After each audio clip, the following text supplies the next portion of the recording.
Mom asked me to cancel my wedding because Golden's sister would be hurt, so I uninvited them. So I'm a 30-year-old woman, right? And I've been super excited because I'm planning my wedding with my boyfriend, who's now my fiance. We've been planning this big day for over a year now, and we wanted to make sure we got everything booked way ahead of time. Why? Because we chose a specific day in December for our wedding, and it's right in the middle of the holiday season when everything gets super busy. Now, here's where things get a bit tricky. My mom isn't exactly thrilled about my wedding plans. Why? Well, it's kind of sad, but a few months ago, my sister was supposed to get married, and her fiance left her right at the altar. Yep, it was a huge mess, and she was really upset. My mom thinks that me having a wedding soon after that disaster would be really hard on my sister and might hurt her feelings. First things first, my wedding isn't even what you'd call fancy or extravagant. My fiance and I, we like to keep things simple. We don't splash out on stuff we don't need. Our wedding is pretty budget friendly. We're only inviting about 50 people, which is just our closest friends and family. We're not having a huge pre-wedding party or a wild bachelorette bash. It's literally just the wedding ceremony, and then a nice simple lunch afterward. Another thing is, my fiance and I had been planning our wedding long before my sister even thought about getting married again. This isn't something we just decided on a whim. Everyone in the family, including my mom and sister, knew we were aiming for this December. So, it's not like we're being insensitive or anything. But for some reason, just when everything seemed to be going smoothly, my mom and sister decided to make a big deal out of it. It's really frustrating because it feels like they're turning this happy time into a drama. My sister is 3 years older than me, and this would have been her second marriage. Her first one ended pretty calmly. They just drifted apart after 2 years and decided to split. She's been single since then. So, last Christmas, right when everything was cheerful and festive, my fiance proposed to me, and it was magical. We originally thought about having a summer wedding, but then my fiance got this short-term project overseas, and we had to push our plans to December. Since then, we've been planning it bit by bit. I hate to admit this, but I think my sister hurried her way into a second marriage because of me. She had just started seeing this guy when we announced our wedding last year. They had no plans for wedding yet, but a few weeks later, I got to know that they were getting married. It sounded very weird to me, like marrying someone within a few months of knowing. Out of concern, I asked her. She was sure about this guy, because marriage is a big thing, at least for me. She got defensive and said that not everyone is able to hatch a long-term relationship. It was a very, very sarcastic comment, but I let it slide. She never had a steady boyfriend. I think the longest relationship she had was for a year with whom she married first and then got divorced after 2 years. I'm not saying 1 year is not enough for knowing your partner, but after one failed marriage, one should be cautious while making another move. This guy she had known for barely 5 to 6 months, and she was up for another wedding. Anyways, it's her choice, and I respected that and didn't interfere further. They had planned for an intimate church wedding with a handful of people. I think it was less than 20. There were just 3 people from the groom's side on the guest list. He said his parents lived in a different country and would not be able to make it at such a short notice. So from his side, there were 2 friends and 1 colleague. I think it was his manager. Not sure though, however, on wedding day, none of them turned up, including the groom. We kept waiting at the church. My sister, my parents kept calling him, but he didn't show up. Later, he dropped her a text that he can't marry her because he isn't sure yet. My sister tried to calm him down and suggested that they continue with the relationship and later take a call on the marriage. But he ghosted her. That dude was in his early 20s, less than 25. Again, I'm not generalizing it, but you know how the early 20s phases, particularly for Gen Z, I don't think anyone at this time would want to settle down at this age, especially after dating for just a few months. Since then, my sister has been bitter towards me. No, I didn't do any of those. I told you so things, but I feel she blames me for jinxing her plans. Getting stood up at your wedding is the worst thing that can happen to anyone, and I was consoling her after that. She requested to be left alone with her friends and mom. Except for her friends and mom, I was the only one extra in the room. It was funny though, she could have just asked me to leave. I felt bad about it, but I left without saying anything. I wasn't feeling good. But I realized it must be humiliating for her. And she didn't know how to react. I called her after a week to check on her, but she didn't respond. I texted, but I was left on red, so I didn't bother after that. A couple of months later, I met her at mom's place. I asked her how she was doing, and she was like, "Why are you treating me in the way as if I'm destitute, abandoned by a man? I need no man. I'm happy and complete being myself." I said, "Sure, I was just checking on you. You see, I'm not making up my assumptions. She wasn't giving me cold shoulders after her wedding got called off. Last week, we sent out her wedding invitation.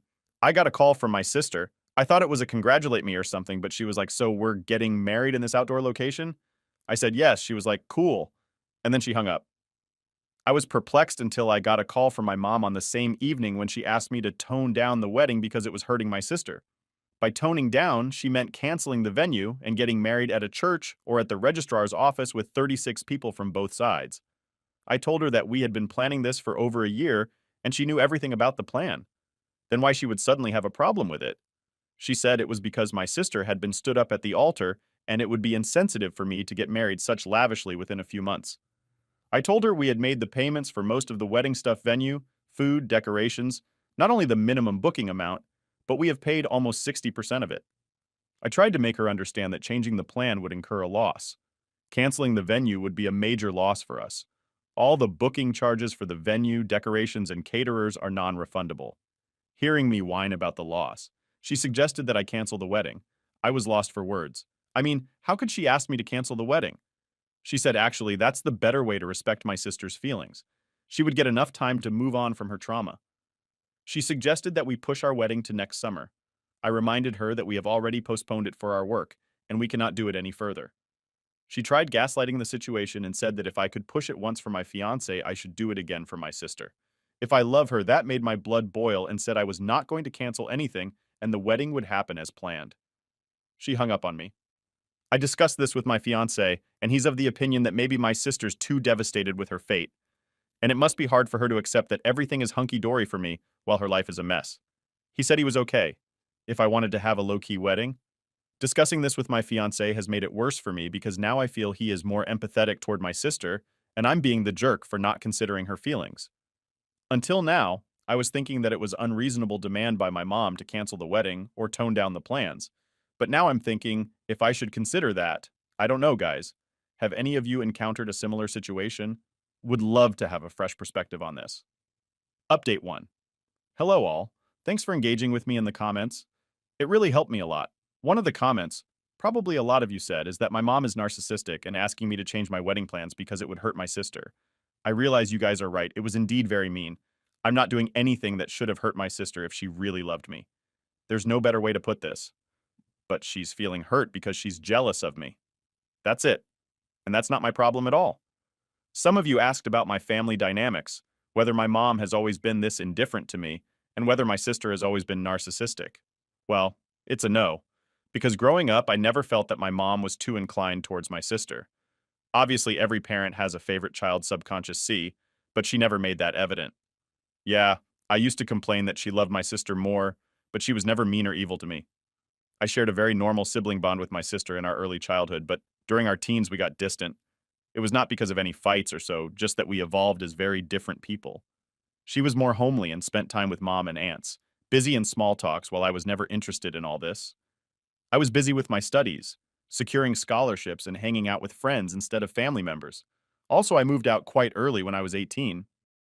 I got into a college that was far from home, and since then I've been living on my own. Whereas my sister lived with my parents until she was 25, she moved out to live with her first husband.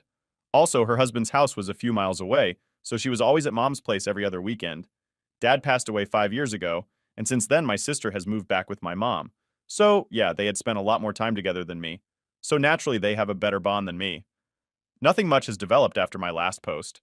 Actually, I'm avoiding all conversation with them. Neither I'm visiting them or calling them. My fiancé asked me if I was considering my mom's request to postpone the wedding. I said no. The wedding would happen as planned. I'll make an update if anything develops. Update 2. I hate to say this, but my sister is truly narcissistic, and mom has been backing her up in her evilness. So my mom invited me and my fiancé out for dinner. I didn't have a very good feeling about it before that invitation. She once called me asking about the wedding preparations when I was giving her the updates. I felt she was not interested to know. It was more like, oh, you're still doing that. And then she interrupted me in between and said, why don't you come home and we can sit and talk? I got confused with this entire sit and talk stuff, but she said she meant a general catch-up. I didn't like the way she was behaving with me, so I didn't go. But last week, she called up my fiancé and formally invited us for dinner. He asked her if there was any occasion or if there was anything she wanted to talk about, but she said there was nothing special, but she just wanted to feed us some home-cooked food. He couldn't refuse it, and we had to oblige. Before going there, I told my fiancé that if mom or sister requested to cancel the wedding or even asked to make any changes to the wedding, he should not oblige. My fiancé, as a soft-spoken gentleman kind of person who often gets carried away by others' emotions. I told him not to give in to their demands or promise anything, and if such a situation arises, he should stay quiet and I would handle it. We went there, and gladly my sister wasn't around. Everything was going smooth until Mom started talking about her wedding. How she and Dad got married at a registrar's office, followed by a modest lunch with both of their parents, and how that money helped them in setting up the house and stuff like that. Mom tried manipulating my fiance, saying that we have a long life ahead of us, so we shouldn't waste money on the wedding. I told Mom that we had already planned a very frugal wedding compared to our means. We both earned decent, yet we lead a very simple lifestyle. She went on to say that it's our family tradition to have an intimate wedding because we are simple people and don't believe in showing off. I was like, wait a minute. My sister did have a more than intimate, first wedding with 100 plus guests. Mom defended it, saying it was the first wedding of a family and it was Dad who wanted to have it as such. That day, I realized how devious my mom was. She started sobbing and said she was so glad that Dad was able to organize and witness at least one of the weddings of his daughters and how badly she misses him at all family functions. My fiance hugged Mom to console her, and I gestured at him not to get carried away by her tears. He was kind of annoyed by my stiffness. He was almost convinced by my mom and was like, sure, yeah, we'll take care of it. You don't worry, and stuff like that. Just that my sister stepped in and, oh my God, her bitterness has no limits now. She rushed to console Mom, saying that she would always be there for her and she would respect and obey her decisions unlike others. Her sarcasm pushed my buttons to an extent that I could no longer hold back. I told her that I had not done or doing anything evil, that they were targeting me in such a way. This led to a full-blown argument between us where she said I should have canceled my wedding because my sister was going through such a rough phase in life. But I was so insensitive that I was not even ready to curb down the pomp and show. She was attacking me personally, but it still didn't say anything evil. I was just defending myself. But when she said that it was stupid to spend so much money on a single event, I gave it back to her.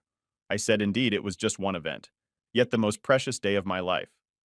And unlike others, I planned to have it once in my lifetime. She understood that I was hinting in her for 2 weddings. I know I was evil and mean, but dude, I was done with her personal attacks. They've been calling me selfish, pompous, and whatnot for months now.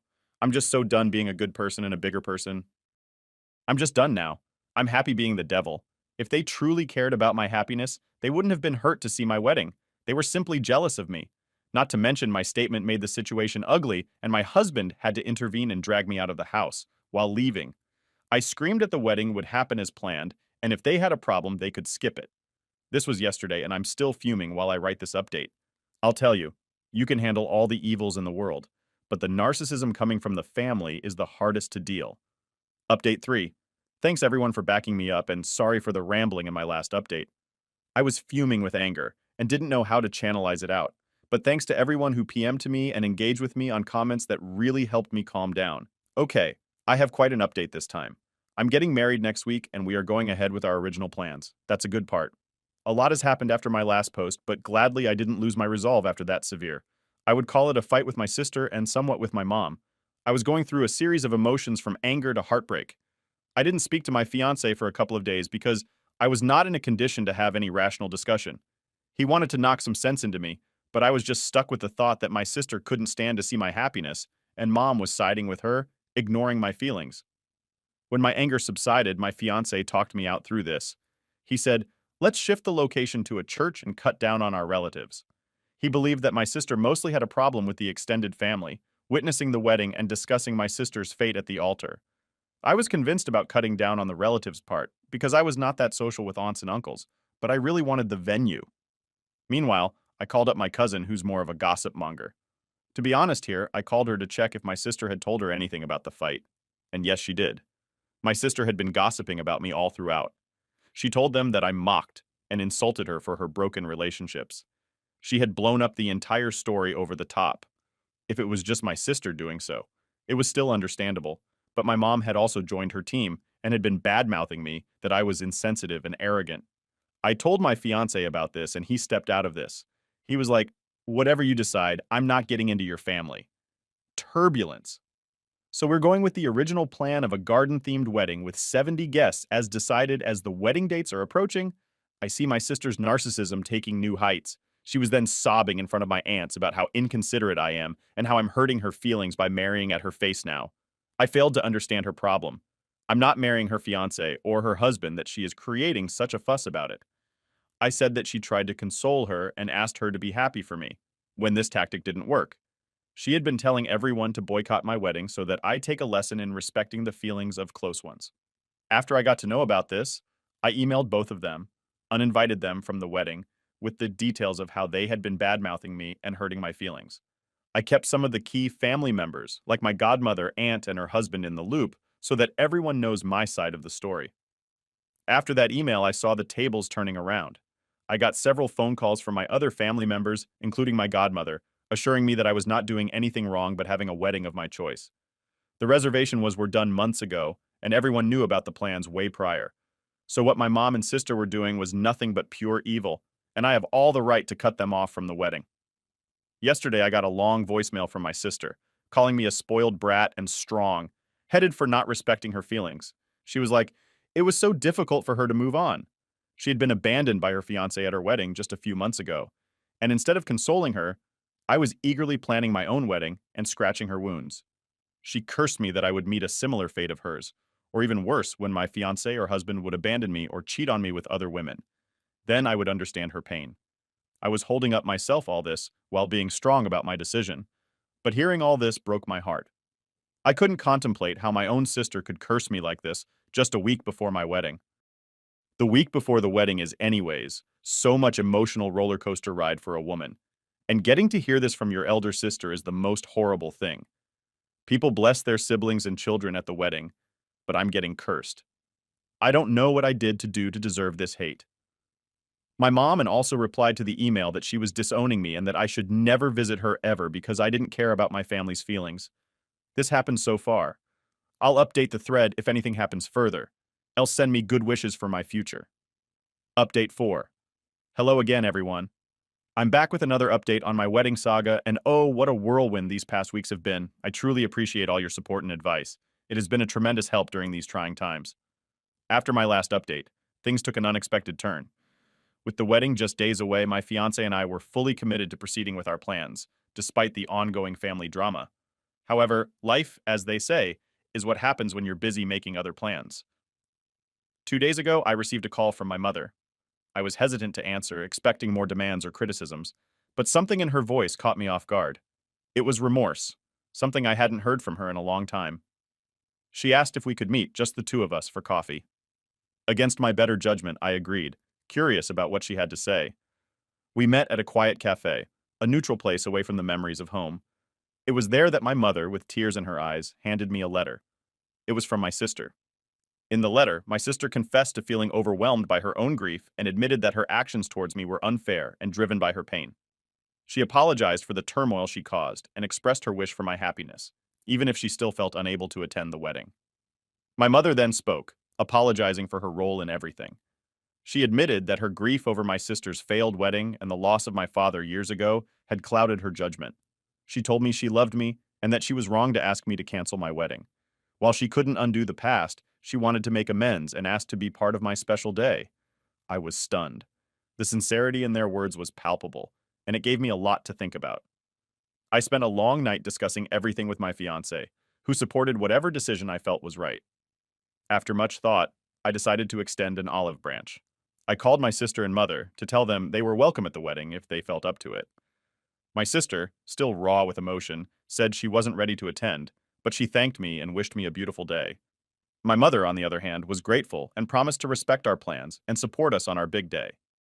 As for the wedding, it's all systems go. We're sticking to our original plan, a garden-themed wedding with our close friends and family. It feels right to move forward not just as a celebration of our love, but as a step towards healing our family. Thank you all once again for your words of encouragement and wisdom. I'll be sure to update you after the wedding. Wish us luck and clear skies. Update 5. Hello, everyone. I'm back with what I believe will be the most joyful update in this entire saga. Our wedding day has passed, and it was a celebration that not only marked the beginning of a new chapter with my husband, but also the healing of old wounds within my family. Thanks to all of you for your kind words and invaluable advice throughout this process. Our wedding day dawned bright and clear, a perfect December morning with a crisp chill in the air, promising a beautiful winter wedding. The garden venue was transformed into a breathtaking scene with white and gold decorations, twinkling fairy lights wrapped around the trees, and vibrant winter flowers that added a pop of color against the serene white backdrop. The ceremony was intimate, with about 70 of our closest friends and family. As I walked down the aisle, the look on my fiance's face was one I'll cherish forever. Pure love and joy. Our vows were personal and heartfelt, a true testament to our journey together and the future we envision. There was hardly a dry eye during the exchange. Even my usually reserved fiancé got a bit teary. Unexpectedly, midway through the reception, my mother took the microphone. My heart skipped a beat, fearing a return to old grievances. However, what followed was a sincere speech from her, acknowledging past mistakes and expressing her happiness for us. She shared anecdotes from my childhood, drawing gentle laughter from the crowd, and concluded by saying how proud my father would have been to see this day. It was a significant healing moment for all of us. Later in the evening, the dance floor was open, and the atmosphere was electric with joy. I shared a dance with my mother, something I hadn't thought possible a few months ago. We didn't speak much, but we didn't need to. The dance said it all. My friends and family mingled, danced, and celebrated, creating new happy memories. Although my sister wasn't there, her presence was felt through the beautiful bouquet and her heartfelt note. I kept the bouquet near the family photos we displayed, symbolizing her part in the day. It was a poignant reminder that healing takes time, and everyone's process is different. The reception featured a cozy, delicious winter-themed menu, with comfort foods that warmed everyone amidst the chilly air. Our caterer did a fantastic job with seasonal specialties, and the warm apple cider was a hit among our guests. As the evening wound down, we released lanterns into the sky, a symbol of letting go of past grievances and lighting the way for future hopes and dreams. Watching them float up into the starry sky, surrounded by cheers from our loved ones, was a magical end to a perfect day. Now, as we settle into our routine and reflect on our wedding, I am filled with gratitude. This event wasn't just about the union of two people. It was about the coming together and healing of a family that had been torn by misunderstanding and grief. Moving forward, I am hopeful about rebuilding relationships and creating a future filled with love and understanding. Thank you all once again for your support and for following along with my updates. Your insights and encouragement have been a beacon during tumultuous times, and I'm so grateful for this community. As we embark on our honeymoon and the adventures that the future holds, I carry with me not just the love of my husband, but the renewed bonds with my family. Here's to new beginnings filled with hope and joy.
My cheating wife freaked out and begged for forgiveness. She deserves what's coming.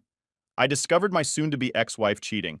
About 7 months ago, I went through all the heartache, the denial, the pain, the pick-me attempts. I was seriously depressed for a long while. I never confronted her, but I was a total mess. She must have known. I knew she just didn't care, I guess. Or at least I assumed that about 2 to 3 months ago I was just done with it. All done with her, done with the marriage.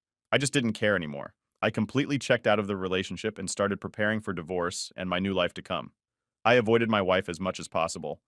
I tried to stay out of the house when she was home. I would not engage in conversation. When she asked me a question, I would only answer yes. No for maybe or I don't know. I even left the divorce lawyer's bills out in the open. She must have known I was checked out and preparing for divorce. Kids even asked me about it. Even they could see what was going on. I even did the "we both love you" speech. It's not your fault. Sometimes grown-ups can't be together anymore, etc. My wife was actually in the room and must have heard me talk to the kids. She didn't comment or object. I took her. Silence is consent. Anyways, a few days ago I met a girl I used to know in school before I ever met my wife. We always had this tension between us, some kind of chemistry. We would always flirt and be touchy, but we never actually did anything about it. Let's call her Monica, because I think she looks like Monica Bellucci. Monica and her family moved away before I found the guts actually to do anything about it. I regretted that for a long time, but I was young, shy, and stupid. I haven't been thinking about Monica for a long time, actually. I haven't seen her for years. But as soon as we met, the tension between us was palpable, even more than I remember, and communication was effortless. She actually asked me out. I explained the situation to her with my soon-to-be ex-wife. I told her I wanted to be officially separated before I started dating. I wasn't going to cheat. Monica respected that. She gave me her number and told me to give her a call, as soon as I was done doing what I had to do. She told me she never married, and she was really excited to get to know me again. I was even more excited. The encounter motivated me to finally confront my wife and officially get separation and divorce going. I was really happy when I went home and sat down waiting for my wife. I was actually grinning like a lunatic when I asked her to sit down and told her that we had to talk. I told her I've known about her cheating for a long time. I told her I assumed that she knew. I knew, especially since I checked out of our relationship for the last 3 months. She didn't seem to mind that I no longer cared. So I told her that I wanted to start dating and get on with my life. I concluded my speech with all taken into consideration. It's time for us to get divorced. Don't you agree? Her reaction was totally not what I expected. She started crying. Not just regular crying either, like a desperate soul-breaking noise. I have never heard anything like it. She was blabbering excuses, asking for second chances that the affair did mean anything. We could fix this if we tried counseling, etc. I was a bit shocked. I thought she would be happy. I told her she could go and be with this guy without guilt. He is obviously more important to her than her family. If he wasn't, why go with him in the first place? She must have known this would destroy us. She can't possibly be that stupid kanji. I told her if she believed we needed to fix our family or our marriage. The time to do that would have been 7 months ago, before she had the affair. Now it's too late. It's broken beyond repair. I don't think we had any problems in our marriage. She didn't talk to me, and I'm not a mind reader, so whatever it was, I had no way of fixing it. Since she started this affair with the other guy, she obviously thought something was wrong or missing something that was so wrong that it couldn't be solved by talking to me. Something had to be so lacking or so wrong that she was okay with having our children grow up in a broken home from there on in. If not, why do it? I clearly and calmly explained that there is no way for her to unearth this guy for the last 7 months, and there is no way to undo the pain and suffering she caused me. The pain she caused that made me arrive at this point of basically being indifferent, or actually, I kind of hate her guts. I'm simply being civil for the sake of being able to co-parent our children in the future. I told her I didn't believe she even cared about me. No person that cared even a little for someone else would put them through this kind of pain. They would not betray them in such a way that she had done. Her telling me that she loves me has no meaning or credibility because her actions conclusively prove otherwise. She became completely incoherent at this point. I could not make heads or tails of anything she's saying. It's just a jumbled mess. In the end, I had to call her sister because honestly, I wasn't going to take care of her. Her sister showed up, and after I explained what was going on, she took her away. I felt tremendous relief when they were gone, like I could finally breathe the last time in 7 months. I don't know what I'm looking for here. She must have known this was going to happen. She must have wanted it. She can't possibly be that stupid that she thinks this behavior, these choices she made, would result in anything other than divorce and a broken family. She is beautiful. She is smart. Our marriage was great up until she started her affair. I have accepted the life changes. I have moved past it. Now she's pretending that she loves me, that she wants us to remain married in a family. What could possibly be her motivation to have this major drama at this point? What could you gain? I mean, she couldn't possibly expect us to try to reconcile at this point. Could she? There must be some kind of ploy. I just can't figure out what the effort is. I have lots of evidence of her cheating. I live in a European country, and this would mean no alimony or anything for her. Could that be it? Is she afraid I will out her? Could that be it? She wants me to feel sympathy, so I don't tell people about what she did. Her fair partner is married, so maybe she is scared. I will tell his wife. I just can't get my head around it. Anyway, I just had to get this out of my head. I was hoping it would make more sense typed out. But no, I am just as confused now as when I started this rant.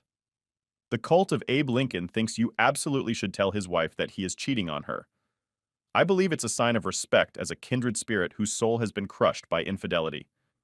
I guarantee you will cause her pain, and I almost as much guarantee she will. Thank you for it. You have to think it's all about the kids at this point. I would strongly encourage you to focus on being the best father. And no matter how much it hurts, not to allow them to see that their mother has ripped your guts out and stomped on them. Kids are smart. They'll figure it out. Be the best man you can be for them. You'll regret doing anything less. As for Monica, hey, she sounds really cool, and she's understanding of what you have going on, which is awesome. I would advise strongly against rushing into anything, however. You have a massive variable changing your marriage, obviously, and it may be best not to upset the equation with another. I've seen many men sign up for the first replacement they can find, and most came out worse for wear. That said, you sound like you two have a great chemistry and history, so best of luck. After all, it sounds like she's willing to be patient, so why not? You'll regret it if not. Lastly, and most importantly, dude, you owe nobody an explanation or apology for how you handle this. It's heartbreaking to learn your trust has been so badly misplaced and then have to confront the massive black hole in front of you. Your wife completely betrayed her family, and you were completely correct in thinking she, at least subconsciously, was willfully breaking apart her own family. The AP responds, "Thank you for your advice. I'm leaning towards telling the affair partner's wife. Thank you for your advice on the kids as well. I was already very focused on that. This is going to be hard for them, so I will do everything I can to be there for them whenever they need me." Update. My cheating soon-to-be ex-wife confuses the hell out of me. So first of all, thank you to everyone. It's been overwhelming in many ways. I haven't had a chance to answer everyone, but I have tried to read everything I posted 3 days after the conversation with my soon-to-be ex-wife, and I had hardly slept. Actually, I passed out reading messages on my computer. When I woke up the next day, I had an interesting keyboard pattern on my face and a much clearer mind. I decided to make some lists for and against all the key points. I put a bunch of papers on the wall. I made a headline on each of them. Our kids how to behave when meeting the wife. My marriage. Monica. Questions to ask my wife, etc. The final document is too big to retype here, so I will just cover some of the main points. My goal was trying to figure out what core principles I want to do in place, and what are the most important things that I wanted to focus on. Then I went through each of those and evaluated whether or not I would actually be able to achieve anything meaningful from it and what would be a meaningful result in the case. I got anywhere. As for the kids, they are my number one priority. I will increase my efforts to help them deal with this more individual counseling, family counseling. I will arrange trips and spend more quality time together and make new memories. I will also involve the rest of my family on my side to drown them in love and help them through this. I will also talk to their teachers, coaches, etc. I want to make sure their support system is immediate and everywhere. I got an STI test and I've also booked DNA testing of the kids. Just thinking they may not be mine makes me very uncomfortable. But I have to make sure for their sake, if they're not mine. Maybe there are some medical history they need to know about. What if they want to reach out to the real father when they get older? How will they see me if I don't act now to make sure hopefully they're mine, and I will be stressed until I get it confirmed one way or the other? After talking alone to their therapists, first they joined us and we explained everything carefully and let them ask as many questions as they wanted. I repeated over and over and over again that they could come to me with anything. I am their dad. I love them more than anything, and I will always, always be there for them, whatever they need, no matter what. As for my marriage, I came to the conclusion that I can never trust my wife again. Without trust, it's not possible to have a relationship. I also came to the conclusion that I do not love my wife. I don't love the person she has become. My love her used to be a very big part of me, but she killed that with the affair. It totally changed my perception of her. Maybe I could learn to love her again, but to be able to do that, I would have to want that. And to be honest, I don't want to. Better to end it and get on with our lives. I no longer want this marriage. I don't want our relationship. I don't want her. The part of me that loved her. The part of me that used to feel endless joy and happiness when thinking about her. That now fills me with dread and memories of pain. Actually, any thought of association with her causes me serious discomfort at the moment. Divorce is inevitable, I think, and I want to get it done as soon as possible. As for Monica, I talked to her a lot. I had some concerns based on the feedback I had here on Reddit. Maybe it wasn't such a good idea to jump into a new relationship. I also didn't want to bring her into my mess. And let's face it, my life is a total mess at the moment. She disagreed. She said life is messy. Might as well see how we deal with that together. While dating, I found out why she never married. She was engaged, actually. Her fiancé died unexpectedly in a work accident almost 5 years ago. This devastated her, and even though she had gone on a few dates since, she had not been able to form a connection with anyone from her perspective. Life is short, and you have to take risks whenever a true opportunity presents itself. I explained how I don't want to start anything until after the divorce is official. I don't want to cheat while I'm technically married. She agrees and respects that. I also talked about how it could be perceived if we all of a sudden were an item out in the open for everyone to see. It would be easy to try to frame her as the homewrecker. I don't want that, she agreed. And we will wait a little bit after it's official until we do anything. I feel incredibly drawn to Monica. This phone call is a borderline emotional affair in my mind, so I will not contact her again until I am done with legal separation. We agreed that I would get my affairs in order and contact her when I was ready, and we would see what to do. Then when it came to planning the meeting with my wife, I wrote down some principles on who I think I screwed up. Or the cake. I 32 male. I've been married to my wife, 30 female, for 5 years, and it feels like in the last year she's become a complete stranger. We were both established when we met, and at first it felt like we shared the same values. I went to a trade school and learned a very technical job. I worked crap entry-level jobs before I proved myself and built a reputation in coding to the point where my references trumped my education. My wife has a graduate degree and works in a management position. This created a bit of what I thought was friendly tension at the time. Early on, I complained about middle management. I saw them as roadblocks between me and finishing tasks. My wife saw middle management as necessary for directing personnel and resources. Personally, I was stuck. Personally, I was stuck with a bad string of middle managers that thought code developers were modular and replaceable. They set unreasonable deadlines, promised features to clients, and created scope creep. Every time I told her about the next boneheaded thing my manager instituted, she always took his side note. She never met him. He sees things you don't, she says. After about a year of dating, I learned to stop telling her about my day at work. If it doesn't involve days off or raises, I always felt like she resented the fact I didn't go back to school for a 4-year or graduate degree. She pushed about it early on before marriage, but when I broke down the loans and debt, she dropped it. She was relatively debt-free. When we married, as I said, we were pretty close in earning power as well. About 2 years ago, I started working for a company that had an owner that talked to me directly. He saw value in me and my potential. I now make 50% more than my wife, and my manager is a guy that works well with me, while not a technical lead. He embodies what a scrum master should be. I would say he knows how to stay out of my way, but that makes it sound adversarial. He's a great supervisor. The first 4 years of marriage went great overall. I didn't complain about managers from work, and she didn't push me to dump thousands into a piece of paper in debt. We had fun. Went on date nights several times a month, shared hobbies, cooked together, read books together, and watched movies together. When the first lockdown hit, we both worked from home. Our house is really nice with 3 spare bedrooms, for if we eventually had kids. One was already converted into an office for me, and when the lockdown started, we converted the second into an office for her. We both telecommute, but we both had very different philosophies about it. I would get up, make breakfast, shower, shave, dressed in a suit, then walk into my home office. I hate suits and ties, by the way, but it has put me in a mental state of, okay, this is work for me. My wife, however, rolls out of bed, eats breakfast, brushes her teeth, puts on a t-shirt and sweatpants, and goes into her office with the iPad to play Candy Crush between emails. I guess I see it as work from home, and she sees it as work from home. I digress. It's the weirdest thing. How proximity can create distance. She has several meetings a day, and I can tell her because she keeps her door wide open and I can hear them. I have one meeting a day, a scrum, and it's short. I close my door for mine. 5 months ago, she says she felt insulted that I closed my door for the daily scrum. I explained it's for peace and to keep my mind focused on work. She said she felt like I was hiding something. I tried to keep up her hobbies together, but she brushed it off as we see each other all day as it is. I should have pressed, but I didn't. I treated lockdown as temporary and maybe I shouldn't have.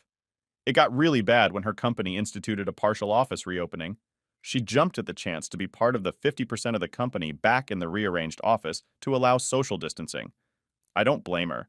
I miss working at the office too, but my company hasn't opened up the offices yet. And as long as I have access to my dev environment, it really isn't needed. I think several of her other coworkers got into her head. She should stay after work to hang out with them, have drinks at her coworker's place. I pressed. I wanted to know more, but she was secretive and guarded. She became colder and colder too. It felt like I had a roommate and not a wife at that point. Last month, on a weekend, she put her old iPad on the desk and said, "Can you wipe this? I want to give this to my niece." I shrugged. I often do that sort of thing for the family and didn't think much about it. Off she went to another company gathering, and I switched on the iPad. Maybe my wife was becoming so brazen. Maybe she thought I wouldn't check it and just do a factory reset. The point is, I checked it and saw her messages. App pics, videos. I am with her boss. They've been having an affair for 2 months. I can't describe the feeling in my veins. It was like blood turned to ice. It reminded me of the scene in Equilibrium, where the polygraph flatlined. I copied everything, packaged it into cloud storage. I used for dev projects separate from work, and started looking for a lawyer. I didn't confront it first because I wasn't sure what I would do. The new sensation in my body felt like I was both numb and walking through water. She didn't notice or didn't care. By that point, we were already dead bedroom. We were really in the roommate stage, I guess. I contacted a lawyer and he wanted to keep investigating and me to keep my mouth shut. He suggested I get a private investigator and suggested a good one. For the last 4 weeks, we were gathering evidence, and he was preparing the filing for divorce. Be patient, he kept telling me, and my ice-filled veins that her indifference made it easy at first. Yesterday, my lawyer told me he had the filing almost ready. Our state is at fault, and the PI got photos, videos, plus the texts. It was pretty much a slam dunk. Then last night, I don't know what happened to me, but the ice turned to fire. She came home late, of course, and I don't even remember what she said to me, but I went off. I said I hoped it was worthing her boss. She turned mean, nasty, and vindictive. She said I wasn't there for her emotionally. I was just lounging all day at home, even if I was earning the lion's share at home. I wasn't intellectually stimulating, even though I worked a highly technical job. I told her I had a lawyer and she laughed. She said my bluff was pathetic. There was no way I was leaving her that even if I divorced her, she would get half of my paycheck if I stayed with her. At least I would get to occasionally have sex. So I shouldn't mess this up. She was a different person.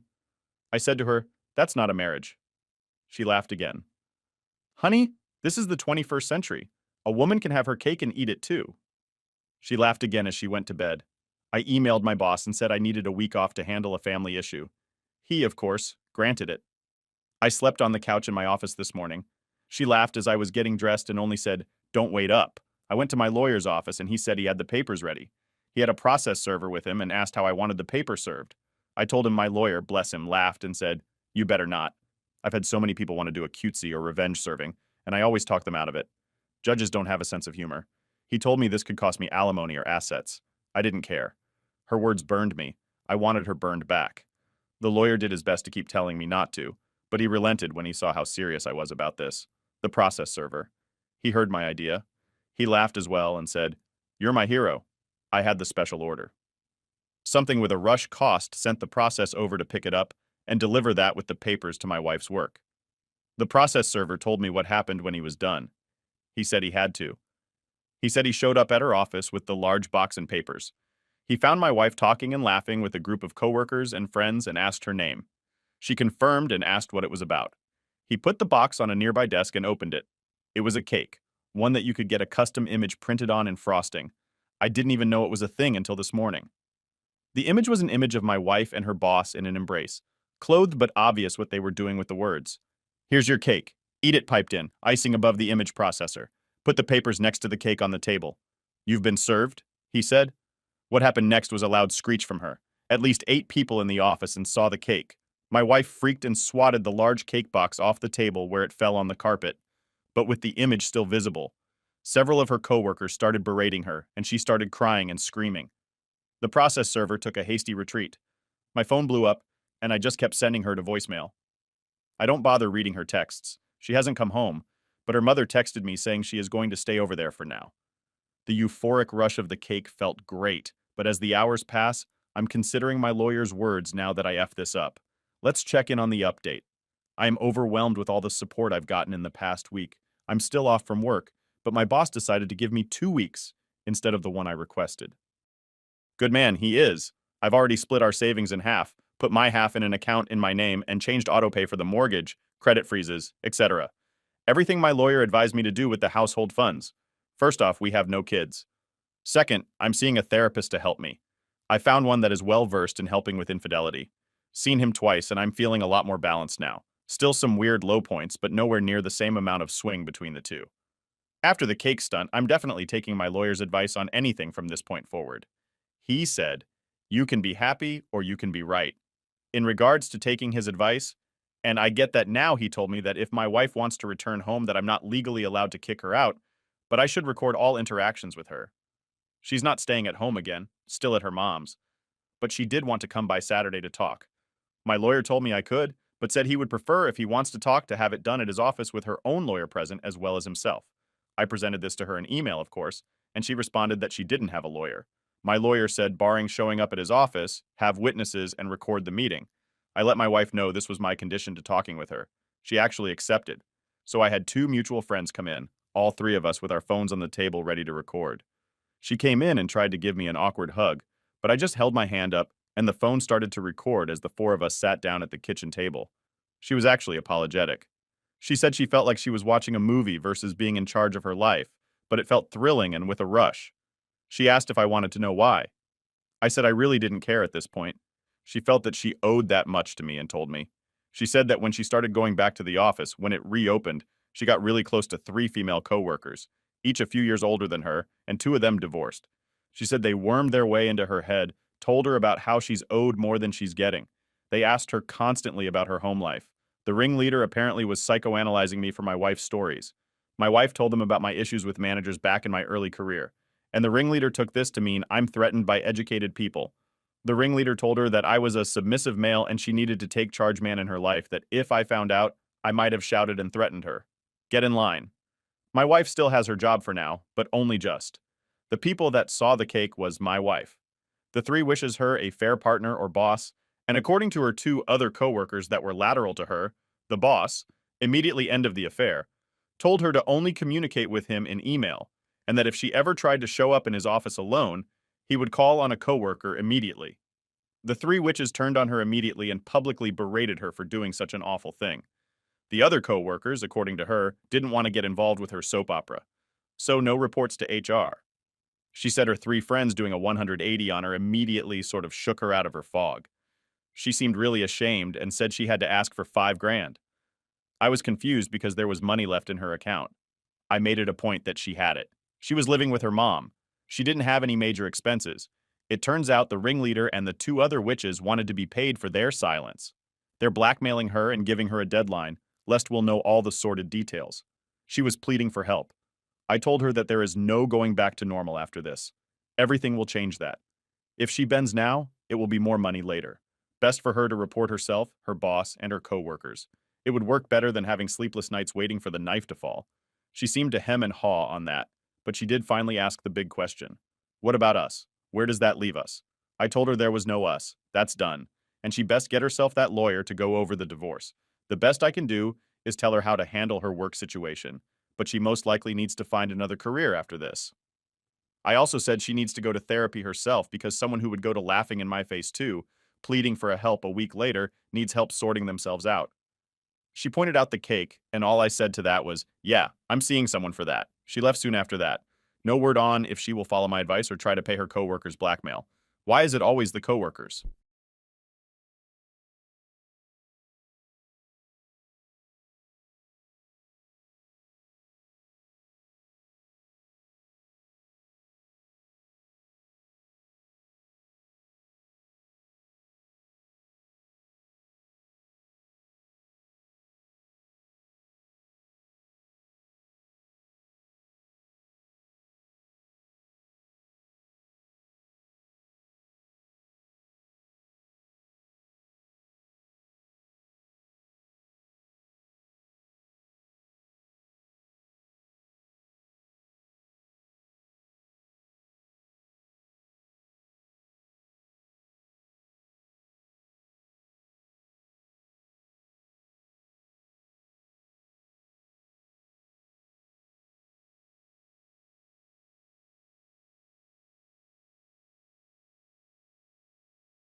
Daughter blocked me from attending her wedding, so I canceled the wedding venue I paid for. It's incredibly tough when things go sideways with your family, especially when it's your own children who are involved. It feels like they have a special power to hurt you deeply, more than anyone else can. Let me unpack my story a bit more so you get the full picture. My daughter Ava, who's 27 years old, made a decision that hit me really hard. She blocked me from attending her wedding. It's been a rough time. I've spent the last week just drinking and trying to deal with the sadness. To give you a bit more context, I wasn't just a guest with hurt feelings. I was the one footing the bill for her wedding. I thought of it as a wedding gift, a way to show my love and to support her as she started this new chapter in her life. Ava has always been a bit of a challenge ever since she was little. Raising her wasn't a walk in the park. I faced many sleepless nights and stressful days. But when she told me she was finally settling down with someone she loved, someone she wanted to spend her life with, despite their financial struggles. I felt a wave of relief and happiness. They didn't have enough money to put together the wedding of their dreams, so I stepped in. I thought it was the right thing to do, helping them out during such an important time. But oh boy, did things take an unexpected turn. A few days before the wedding, I realized I wanted to include my brother in the celebration. So, I called the wedding planner to add him to the guest list. That's when the first red flag popped up. The planner hesitated and told me the guest list was already maxed out. I found that a bit odd, so I pushed a little harder. I asked him to send over the complete guest list, thinking maybe we could rearrange some things or squeeze in just one more seat. The planner was reluctant to share the list with me, but after I mentioned that I might have to talk to his boss if he didn't cooperate, he finally agreed and sent it over. What I saw next was a real shocker. Neither my wife's name nor mine were on the list. I immediately called the planner back, thinking there had to be some mistake. There's no way my own daughter would leave me out of her wedding, especially not when I was the one paying for it. But the truth was harder to digest than I expected. The planner, a bit awkwardly, informed me that he was specifically instructed by Ava not to include our names on the guest list. I demanded proof because this just didn't seem right. Reluctantly, he forwarded me the email conversations between him and Ava, and there it was in black and white. Ava had also instructed him to make sure the security was tight and that we were specifically blocked from entering the venue. Can you imagine how devastating that was? The whole situation felt surreal. I knew Ava and I had our differences, and yes, she clearly was upset with me, but to exclude me from such a milestone in her life in such a cold, formal way, it stung more than I can express. This incident really opened my eyes to the depth of her feelings. To think that she would go to such lengths to keep me away from her wedding, despite all I was willing to do for her, was heart-wrenching.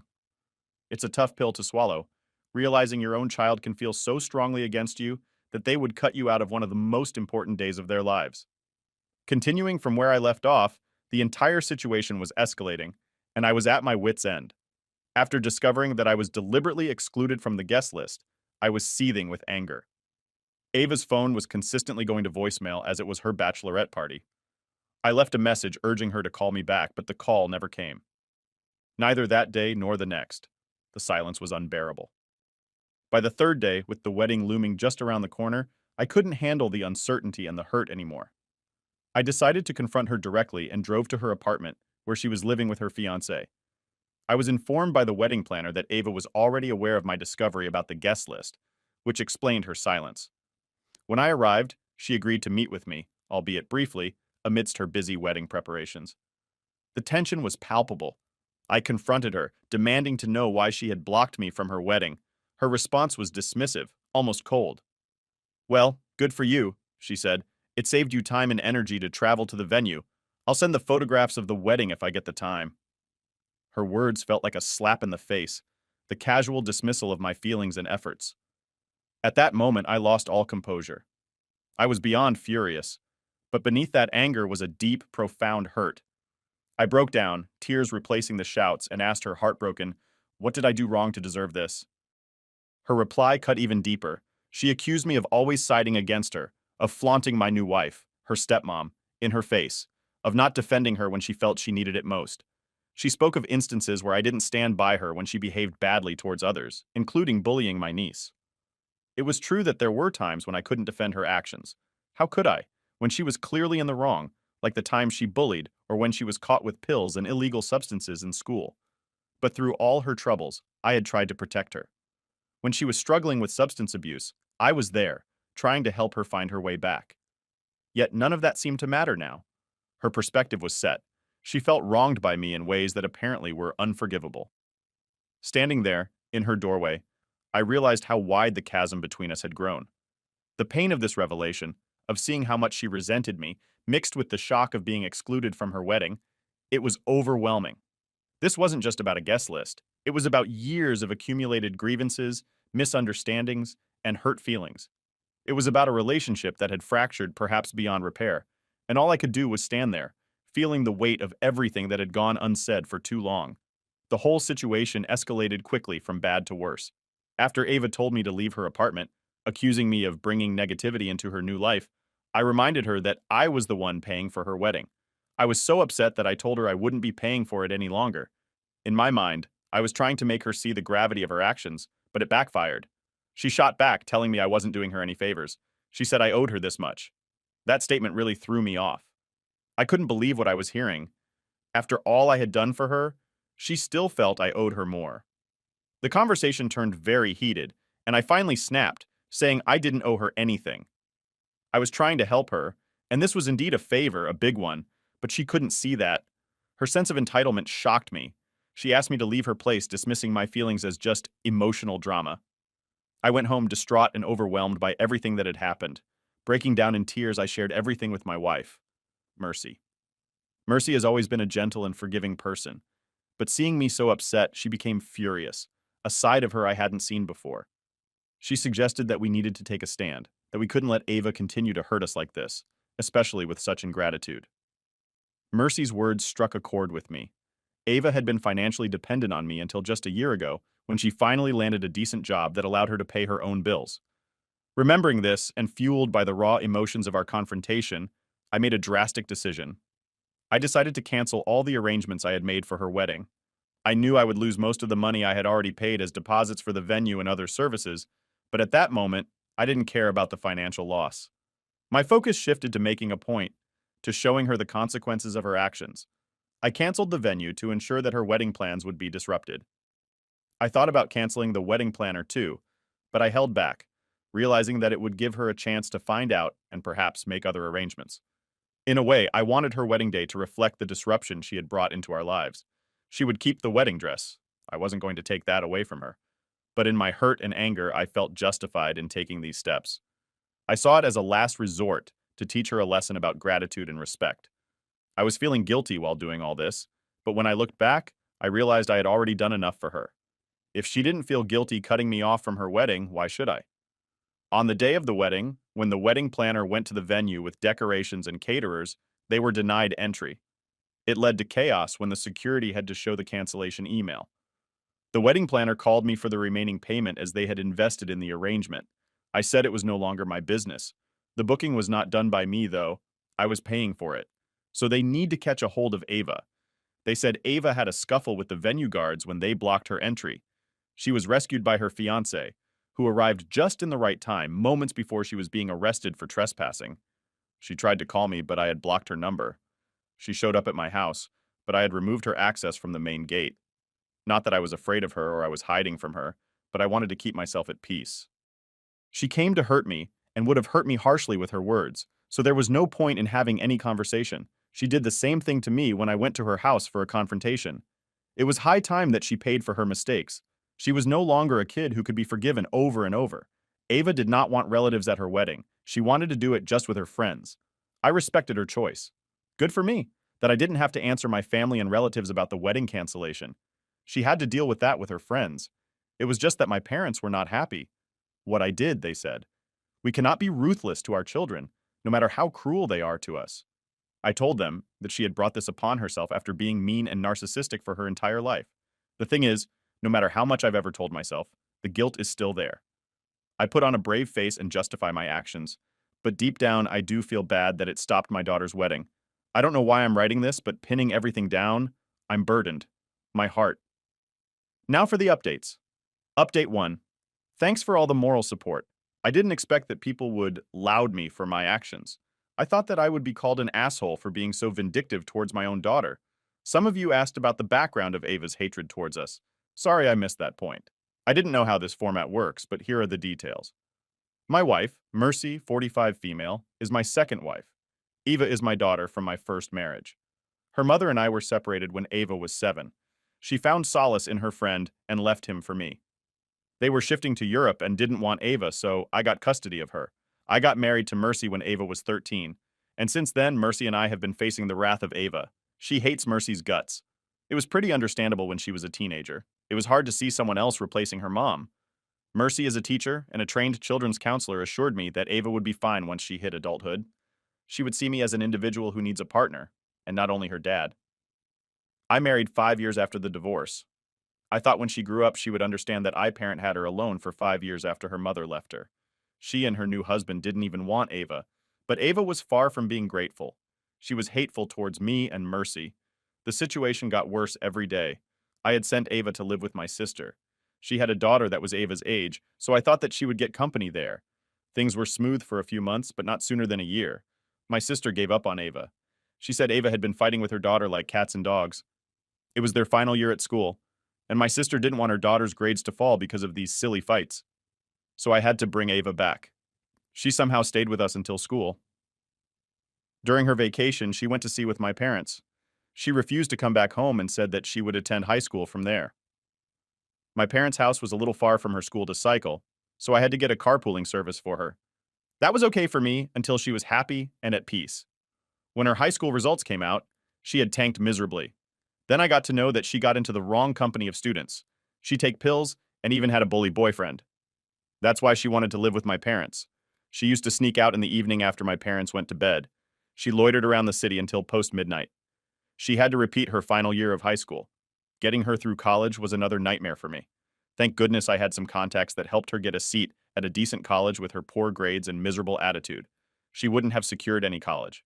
In college, she again got into the company of rookies and got immersed in drugs. Things went so far that she had to be sent to rehab. She graduated from college at 25.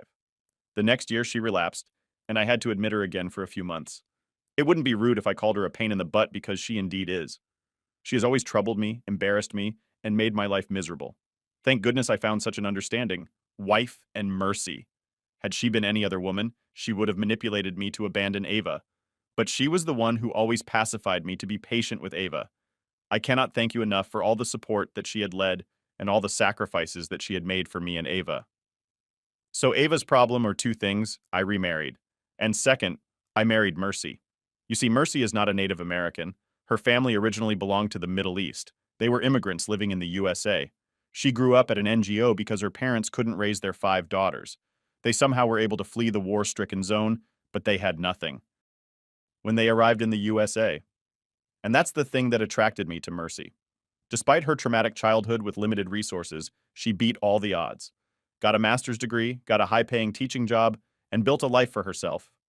Mercy is a self-made person, but Ava calls her a gold digger. Well, I ran a flourishing export business. We've been doing this for 2 generations. So yeah, we have somewhat generational wealth. Ava thinks that Mercy married me for my money because it was my first marriage and mine was the second. Ava's point is, why did she marry a single dad who was 12 years older if not for the money?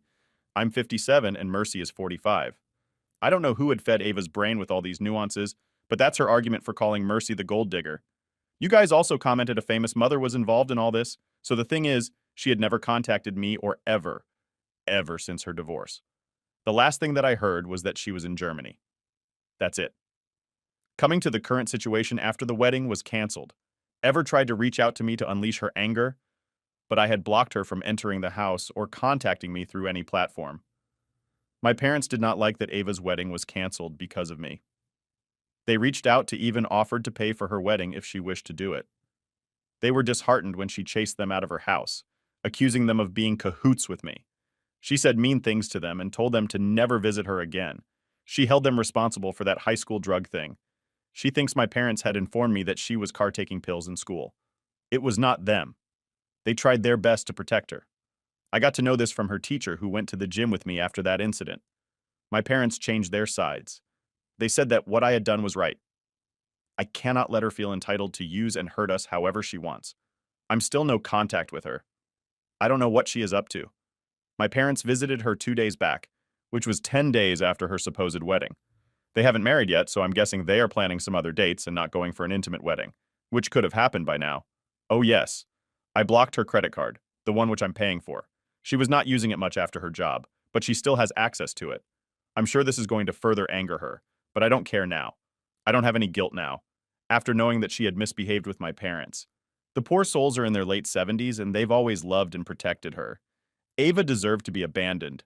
Update 2. Hey guys. I know it's been over a year since I updated this thread, but I was in constant touch with everyone who commented on the post. People PM me. After a few weeks, I got to know that Ava had married her fiancé in a private ceremony with just their close friends. I was happy that she was married and wished her good life for her. I was not connected to her on any social media, so I didn't know what was happening in her life. My niece told me that Ava had moved to a neighboring city with her husband. She had updated it on her Facebook status. Life was running as usual when, a week ago, I got a call from an unknown number. It was Ava's husband, Matt. It got tense to think if some mishap had happened to her. He said that she was fine, but she wanted to meet me in person. It came as a surprise to me. I asked him the reason, but he said he would tell me when we met. You said he was in the city, and if I was free, we could meet up for dinner. I said okay. I secretly wished that it was a meeting to reconcile Ava and me. I thought she wanted to meet me, but was ashamed to face me. So Matt was being the middleman. I went. There was so much hope. After all, I'm a father, right? To my dismay, Matt was alone. I asked about Ava. He said he doesn't know. My heart sank, and I asked if something had happened to her and if she was fine. He told me that they were separated. He went on to reveal how Eva had been abusive in her marriage. She had real anger issues and would throw stuff at Matt and break the household stuff, even in a minor argument. He tolerated her until he could, and when the situation got worse, he got separated from her. He said that Eva had a psychological issue and that she blamed others for any inconvenience that happened to her. She constantly used to fight with him because they had to leave the city and shift there because he got better opportunities there. Eva did not lose anything with this change. She also got a similar paying job in that city. Yeah, she was angry with him for taking her away from her hometown. That was just one thing. Eva used to be always angry at Matt and fight with them. He said that there was one more reason why he wanted to meet me in person. He wanted to say sorry. He said he witnessed Ava's cruelty towards me, mercy on my parents. But he did not intervene because Ava had manipulated him against all of us. He said that he brought misery upon himself by overlooking all the red flags. I said it was not his fault at all. It was Eva's fault. And to some extent, maybe mine, because I was not able to raise her properly. I also said sorry to him because of whatever he had been through with Eva. Matt requested me for one last favor. You said Ava had been destroyed by the separation. She's begging him to take her back, but he has fallen out of love with her because of her abuse. Yet he wishes well for her. He asked me if I could reach out to her and support her during the bad times. She literally had no friends because she lost everyone thanks to her temper. She has no real permanent friend in her life. She asked me to take her to therapy or something. I said I wish I could, but she wouldn't let me come near her. He understood my circumstances, and I understood his. We both wanted to help Eva, if at all. She would let us do so after knowing that I couldn't help but go to meet Eva. It turned out to be as expected. She dropped explosions on me and Mercy, though I showed up alone. I didn't want Mercy to witness Eva's wrath. I apologized to her to calm her down. I didn't think about right and wrong at that time. She was going through a rough time and I wanted to help her out. I said she could curse me whatever she wanted, but she needed to see a therapist first. She didn't listen and dug up the past. She yelled that she hated Mercy to the extent that she wanted to kill her. She said that she blocked us from her wedding because she was embarrassed to introduce Mercy as her stepmom. She was ashamed of her and was ashamed of me for marrying her. She didn't listen to me and chased me out of the house. She blamed me for all of her miseries in life. I don't know if I was right or wrong, and honestly, I don't care. I want her to come out of this, but I don't know how to help her. Update 3. Thanks for all the moral support. I was very disturbed while making the last update. The space really helped me release my nerves. Mercy suggested that I take the help of Eva's best friend from school. Her family was her neighbors, so we knew each other quite well. She was now living in South Africa. I reached out to her on social media and told her about the situation. I requested her to contact Eva, and if she opened up to her, I was betting that she would, because she was the only one with whom Ava never had a fight. She assured me that she would help me and convince Eva to go to therapy, and gladly she did. Eva is going to therapy, and I'm guessing is going well, because a week ago she met my parents and apologized to them for her misconduct. She confessed that her hatred grew so badly she was unable to control it. But she also said that she was never going to forgive me and still blames me for everything. I don't despise her anymore. I just wish her a good life, even if I'm not part of that. Thanks for all the support. I wish no father had to go through this when your child hates you to this level. Story 2. Am I the a-hole for refusing to pay for half of my ex-girlfriend's flight that she can't use because we broke up and now, possibly not even mine? My girlfriend, 24 female, and I, 25 male, broke up about 2 weeks ago. It was more her call than mine, but we both knew things weren't going well for a while, so I was sad but not surprised. We ended things amicably and said we'd still be friends, whatever that means.